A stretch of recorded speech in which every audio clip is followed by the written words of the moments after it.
Pai do Senhor, irmãos. Abra sua Bíblia em 1 Crônicas, no capítulo 29, versículo 14, muito conhecido dos irmãos.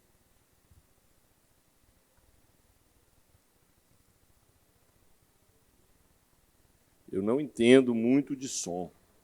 Eu sou alguém que Deus tem dado a oportunidade, ao longo dessa caminhada cristã, de muitas vezes até ministrar sem som, sem microfone. Eu até fico mais à vontade do que isso. Eu não tenho talento para lidar com isso. A minha esposa é fonoaudióloga. E todas as vezes que eu ministro, eu chego em casa, é taca. Ou falou baixo, ou falou alto, ou o microfone perto, o microfone longe. Irmão, não entendo desse negócio aqui. Eu sei que alguém mexeu lá e melhorou aqui, que estava só como se tivesse, vocês não são dessa época minha, que a gente fala a caixa de som está estourada, fica só chiando. Mas vamos lá, irmãos, que Deus nos abençoe aí. Vocês vão me ajudando aí em relação a essa questão de som. 1 Crônicas 29, 14. Porque quem sou eu e quem é o meu povo, que tivéssemos poder para tão voluntariamente dar semelhantes coisas, porque tudo vem de ti, e da tua mão tu damos. Amém, irmãos? Eu sempre oro a Deus e repito, e falo, não canso de repetir, que Deus, de mim, Ele não precisa de nada. Eu dependo dele para tudo. E que assim como o pastor Divaldo Marra orou, que a graça de Deus, a unção do Espírito Santo, seja sobre a minha vida, uma porção das Escrituras seja derramado sobre nós aqui, em nome do Senhor Jesus. Amém? Olha só, irmãos, nós estamos aqui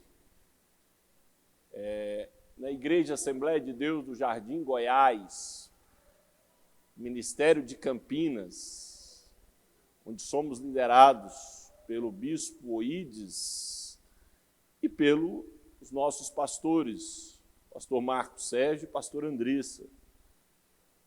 E nós estamos numa quarta-feira da palavra, onde a nossa campanha é Vida Abundante. Isso é um projeto de Deus. Isso é algo do coração de Deus, que nós tenhamos uma vida abundante. E falando comigo, o pastor Marcos pediu para que eu pudesse estar nesta campanha falando sobre vida financeira. Vida abundante nesta área de finanças. E não é muito uma ministração, eu quero trazer para você algumas verdades das Escrituras Sagradas, alguns princípios, para que você receba de Deus, do Espírito Santo, a revelação aí no seu coração, e isso possa ser uma verdade para a sua vida e bênção para você. Até o irmão me perguntou sobre um tema, eu nem pensei em temas para a mensagem, tanto que é algo aqui que eu quero fazer com você mais como se fosse algumas verdades mesmo, mas se eu fosse colocar um tema, seria, em cima do texto que eu li, mordomia cristã. Mordomia cristã. O que é isso, irmão? O que é mordomia cristã? Mordomia cristã é a doutrina bíblica onde nós entendemos e praticamos a compreensão que Jesus Cristo é o Senhor. E só é possível se você se coloca na posição de servo. Jesus é Senhor se você for servo. Isso é mordomia. Isso significa que Ele é dono e você é mordomo. Por isso é chamado de mordomia cristã. Então, isso nos leva a pensar no seguinte: se Jesus Cristo é o Senhor, nós somos servos. Se Ele é dono, se nós somos mordomos, todas as áreas da nossa vida têm que se enquadrar nisso. Meu casamento, a área familiar, meu trabalho, ministério, meus filhos e o meu bolso, finanças. E aqui, isso é tão, vamos chamar assim, é tão problemático quando chega nessa área, na área do bolso. Isso é um alerta tão assim,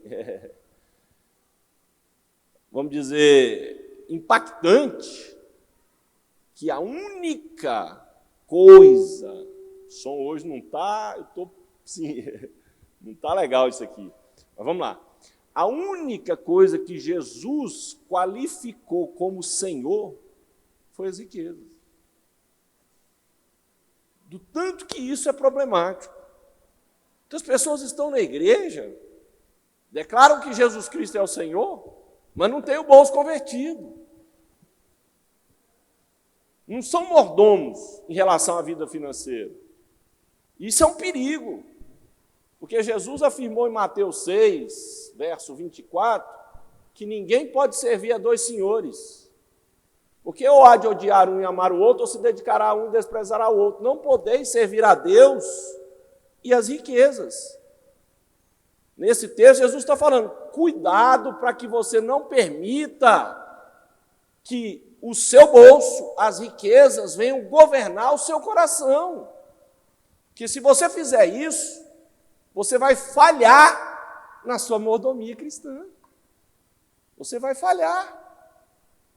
E a mordomia é você entender que Jesus é o Senhor, nós somos servos. Jesus é o dono e nós somos mordomos. O texto que eu li. Davi vai oferecer ofertas para a construção do templo, que vai acontecer através da vida do seu filho Salomão. Aí Davi fala para Deus assim, ó, quem sou eu? E quem é o meu povo? Para que a gente pudesse ofertar voluntariamente ao Senhor todas essas coisas. Porque tudo é teu. Da tua mão, tu damos. Ele está dizendo que tudo vem de Deus. Deus é o dono de tudo. Deus não precisa de nada.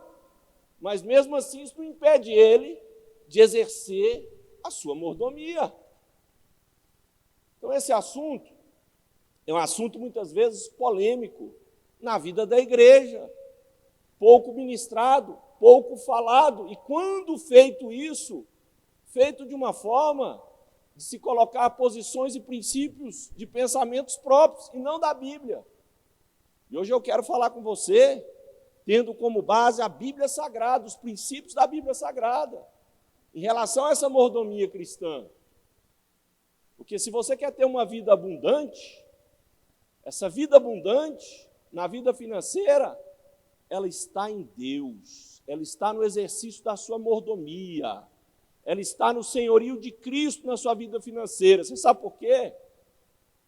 Porque o dinheiro é uma bênção. Quando ele está no seu bolso, e ele é uma maldição, quando ele está no seu coração. Quando ele está no seu bolso, significa que ele é teu servo. Quando ele está no seu coração, significa que você que serve ele. E a única maneira de você não ser servo do dinheiro é você cumprindo com os princípios que a Bíblia ensina em relação ao dinheiro. Essa é a única maneira. Então vamos lá. Claro que eu não vou extinguir o assunto aqui, esgotar o assunto. Vou dar só vamos dizer assim, um início. Porque diz que eu só posso ministrar até meia-noite, diz que não pode passar da meia-noite. Está sem relógio. Mas vamos lá. Para falar sobre os princípios bíblicos em relação à vida financeira, é claro que eu vou focar em dois tópicos principais, que são os que a Bíblia traz para nós: dízimo e oferta. Vou falar disso. Vou falar de dízimo e vou falar de oferta. Isso traz muita polêmica na igreja. Mas para poder você entender, dízimo tem relação com fidelidade, obediência. Dízimo tem relação, já que estamos numa campanha de vida abundante, com reconhecimento, com proteção. Dízimo não são sementes, ofertas são sementes. Ofertas, enquanto o dízimo tem relação com fidelidade, a oferta tem relação com amor. Enquanto o dízimo tem relação com proteção, a oferta tem relação com multiplicação. A palavra dízimo vem do hebraico. Aqui nós temos muitos irmãos, eu só ouço falar que ministram em hebraico, grego, aramaico, licaônico. Eu não tenho essa força toda. Mas a palavra dízimo vem do hebraico mazer, e literalmente significa a 10ª parte, 10%. O dízimo foi uma contribuição criada por Deus, igualitária. Ela não é igualitária no sentido de quantidade entregue, mas ela é igualitária no sentido de qualidade entregue. Todos entregam o mesmo tanto, 10%. Ela é qualitativa.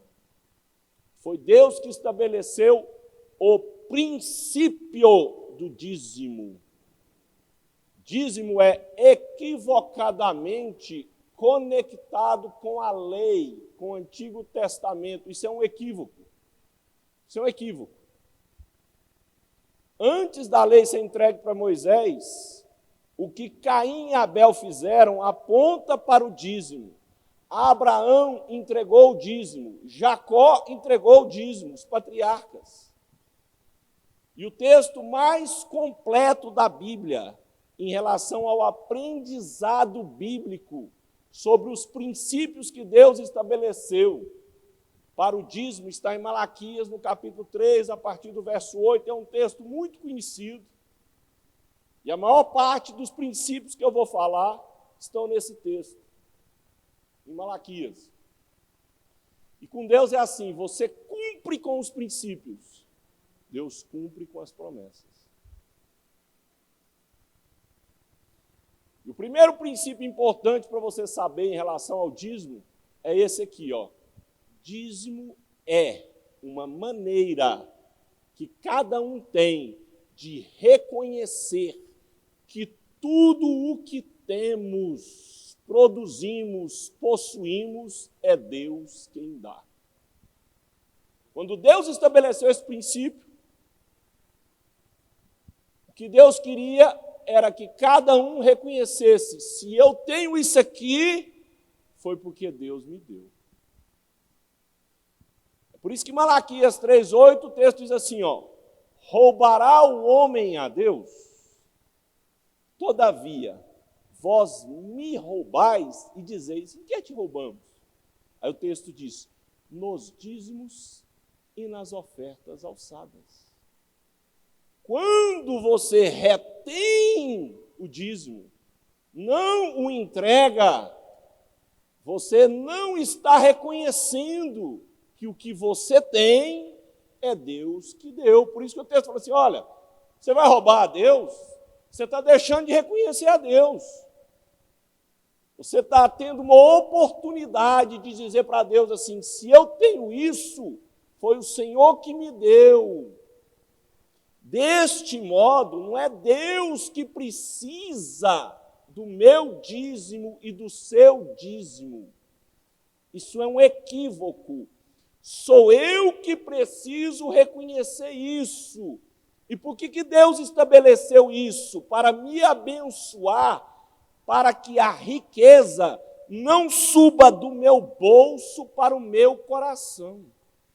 Quando você reconhece isso num ato de fé, você está dizendo para o dinheiro assim, quem manda em você, quem governa você, sou eu.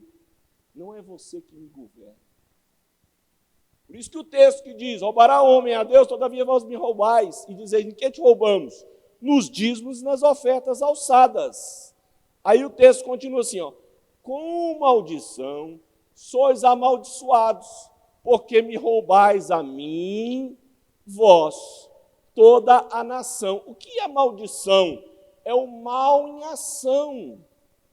E qual é o mal que vai agir quando você não faz isso?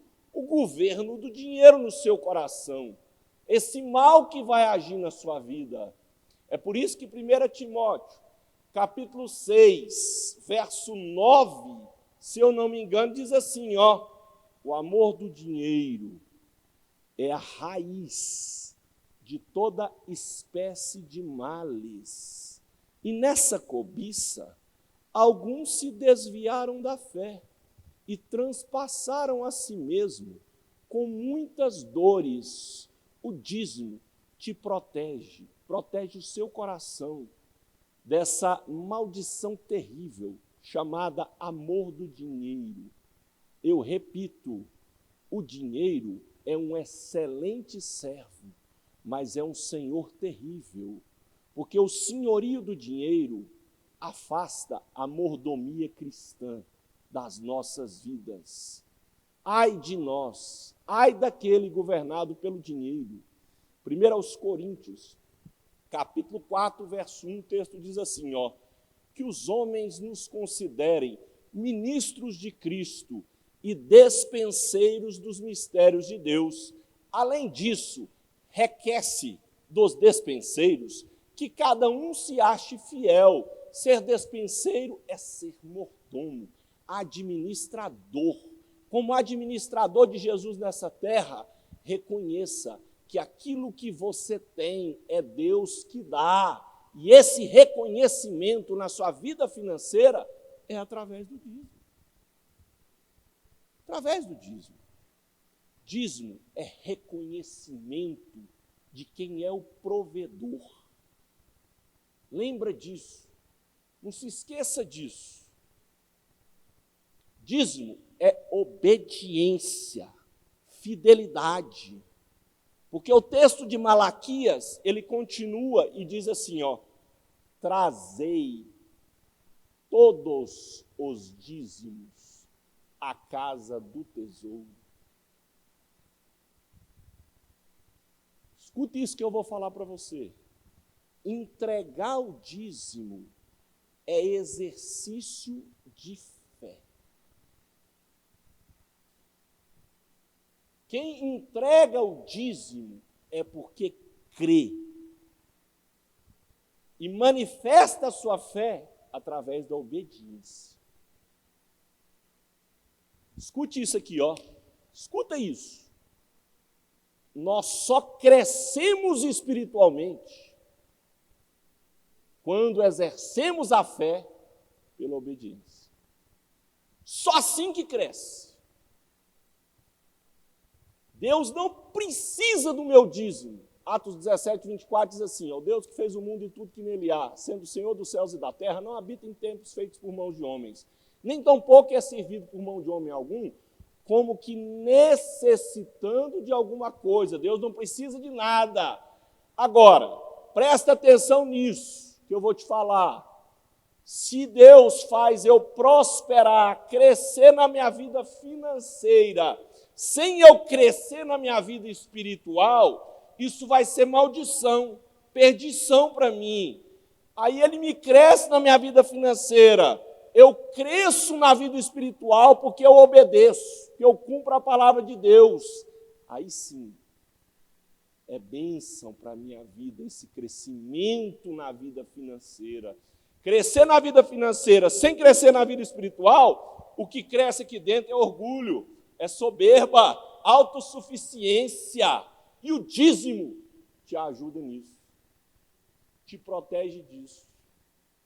Quem entrega o dízimo está crescendo espiritualmente, crescendo a cada dia, porque crê no que a Bíblia ensina e exerce isso, pegando algo que é valor, dinheiro, e entregando na casa de Deus. Por que a casa de Deus, irmão? Por que Deus estabeleceu isso?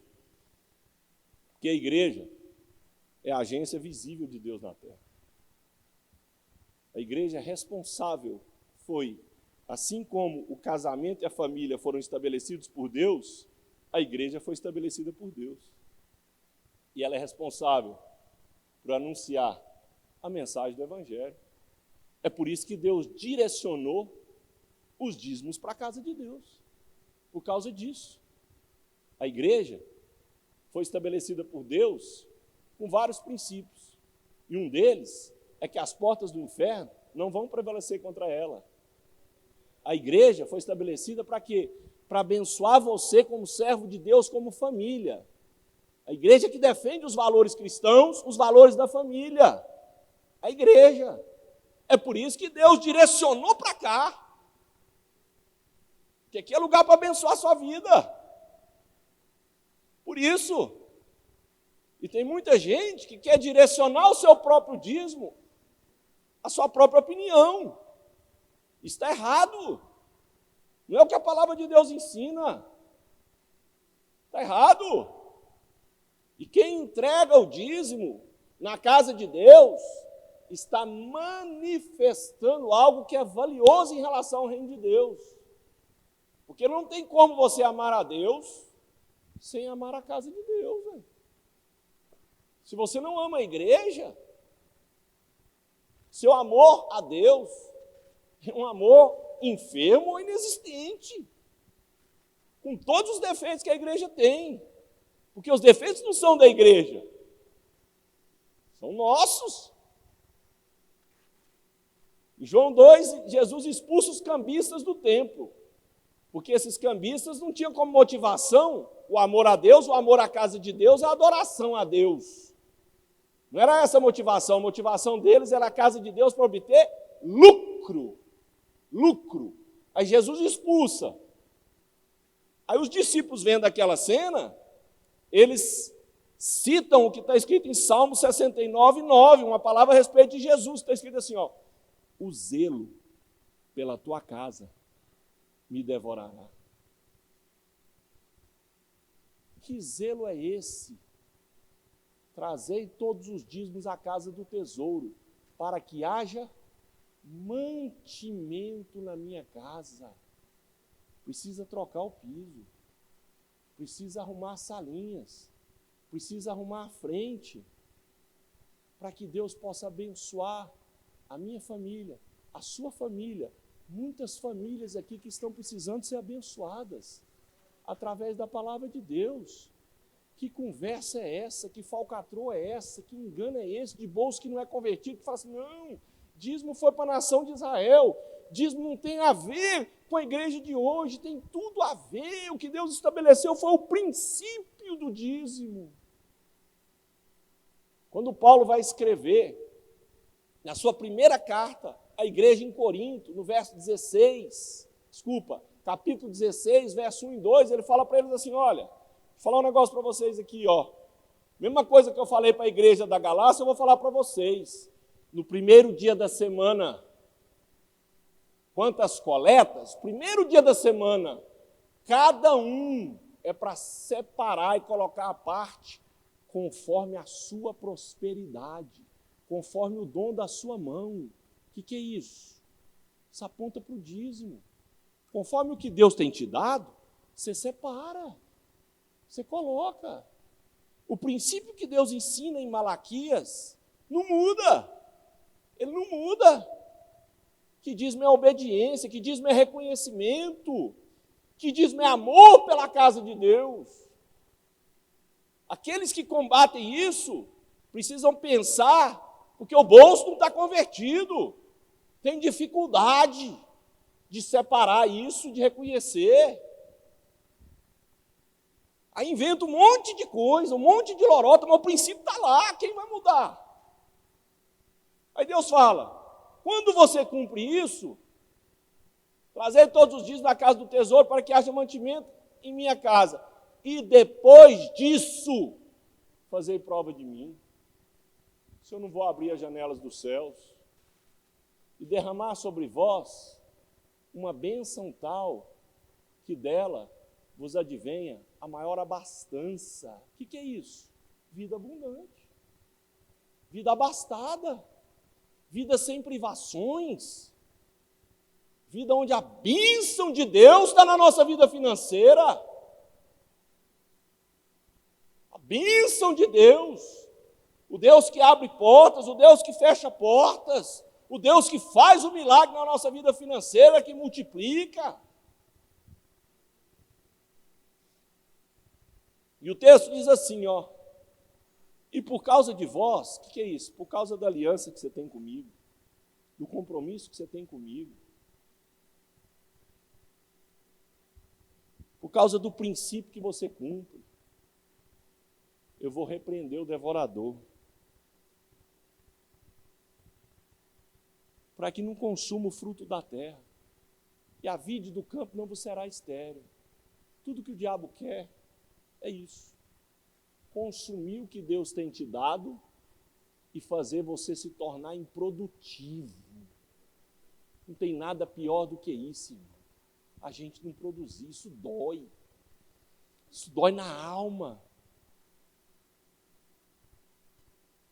E devorador é uma hoste maligna que ataca a vida financeira, que ataca a bênção que Deus tem dado e o potencial que Deus colocou em você. Isso aqui é devorador. E como é que nós nos protegemos disso? Através da nossa fé, que tudo o que temos é Deus quem nos dá, e cumprimos com o princípio do dízimo. Aí nós protegemos nosso coração.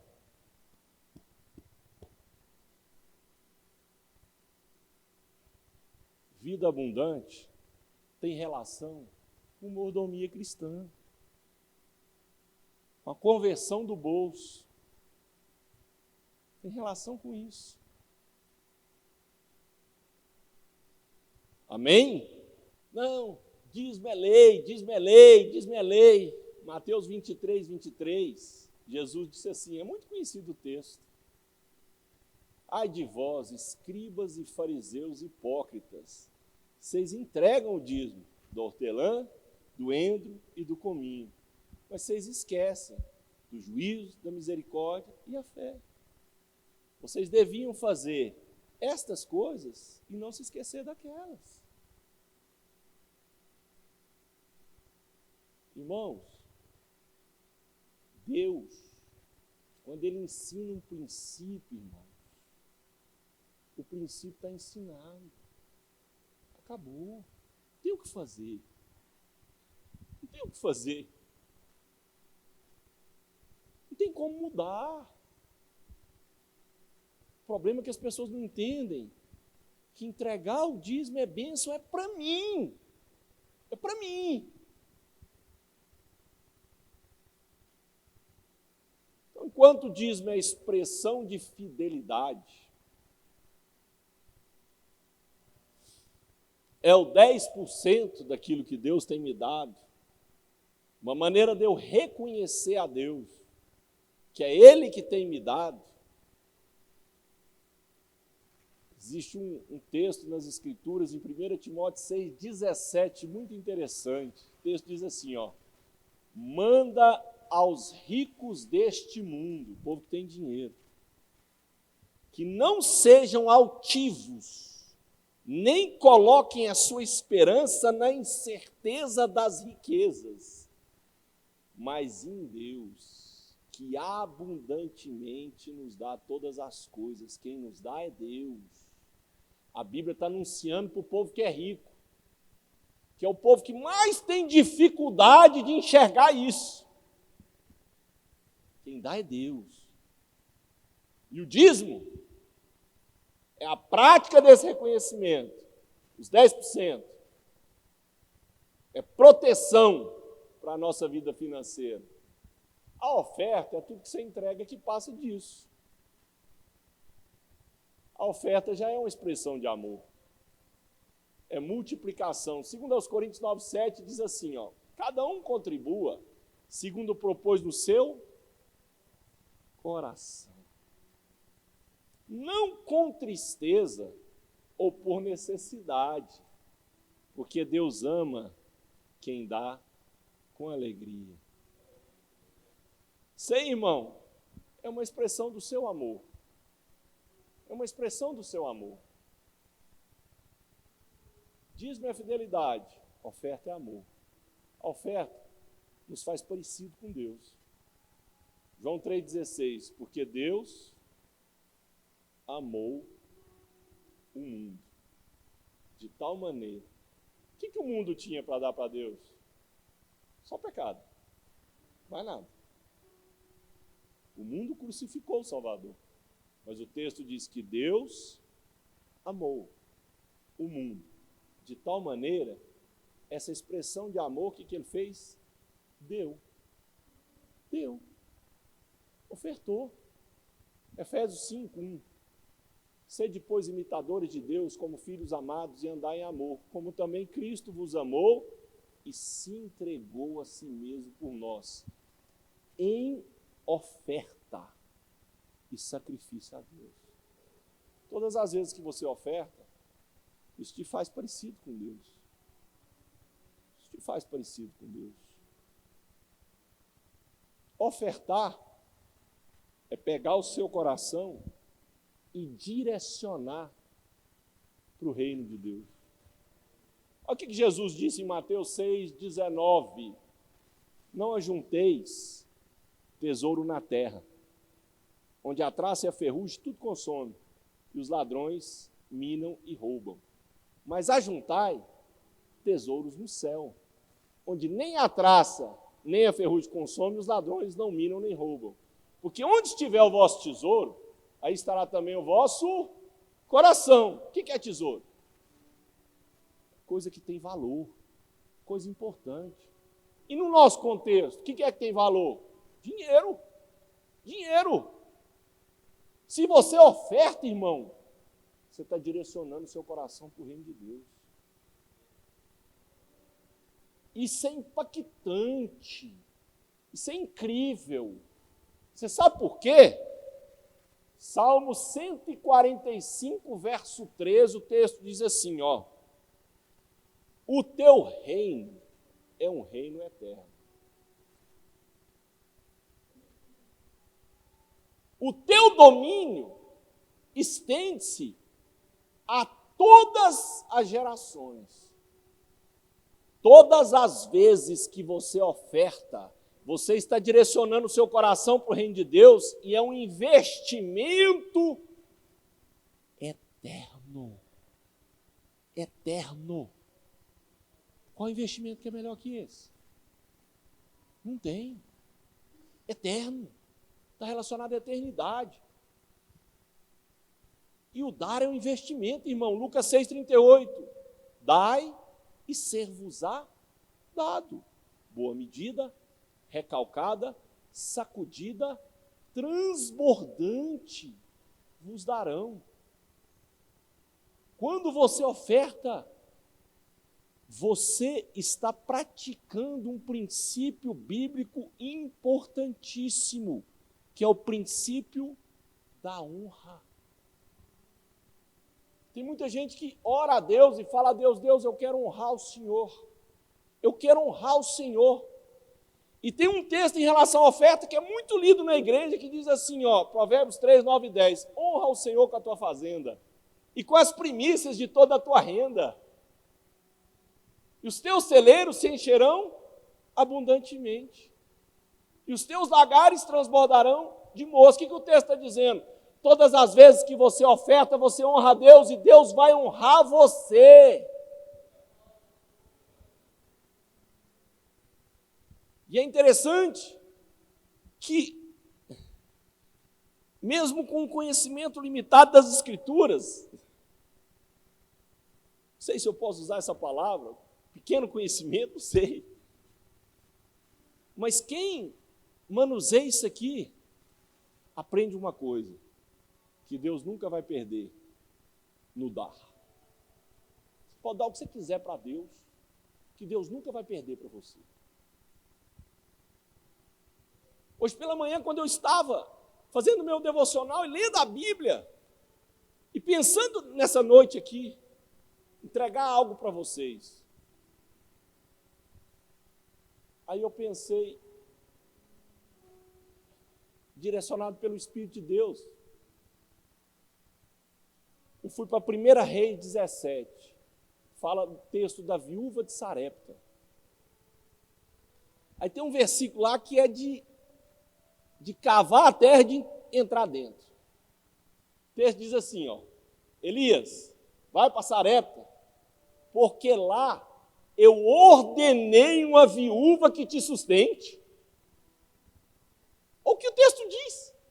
Primeiro Deus tinha ordenado os corvos sustentar Elias. Então assim, eu ordenei uma viúva que te sustente.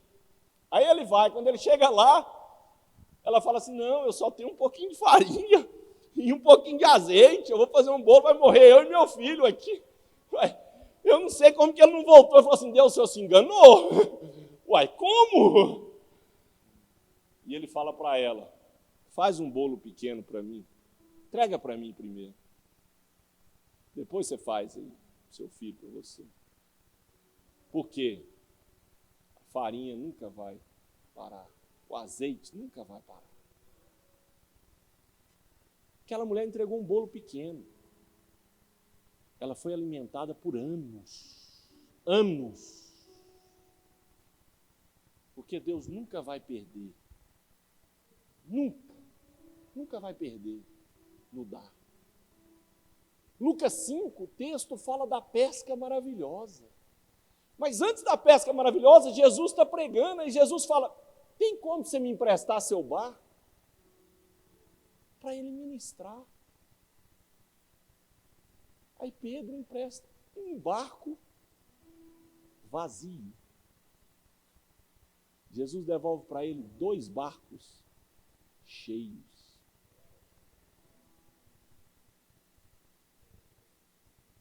Isso é vida abundante. Vida abundante, financeira, irmão, é mordomia cristã. Jesus é o dono, nós somos mordomos. E o mordomo é aquele que é fiel nos dízimos e amoroso nas ofertas. Você sabe por quê? Porque Deus ama